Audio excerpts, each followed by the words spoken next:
Welcome to McPlum, simple solutions served daily. You start by examining the tire sidewall where manufacturers print size codes. This tells you the tire diameter and width.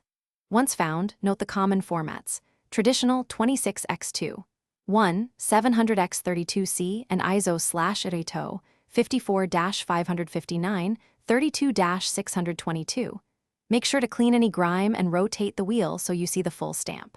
If only partial numbers appear, trace the entire circumference slowly. This ensures you capture both diameter and width, which you need for correct replacements. You now decode what those markings mean so you can choose compatible tires. For example, 700x32C corresponds to an ISO of 32-622. The 622 is the bead seat diameter in millimeters. Once done, convert inches to mm when needed.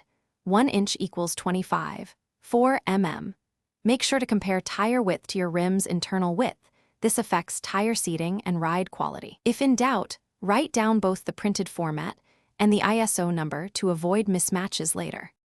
You finish by verifying mechanical fit and visual seating so the tire is safe to ride.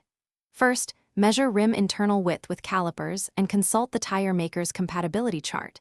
This prevents overly narrow or wide matches. Then, check valve type and make sure the frame and fork provide clearance for chosen tire width.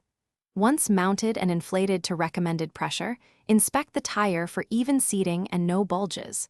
If the tire beads don't seat, deflate slightly, reseat, and reinflate as a troubleshooting step. Thanks for watching. Stay juicy and subscribe.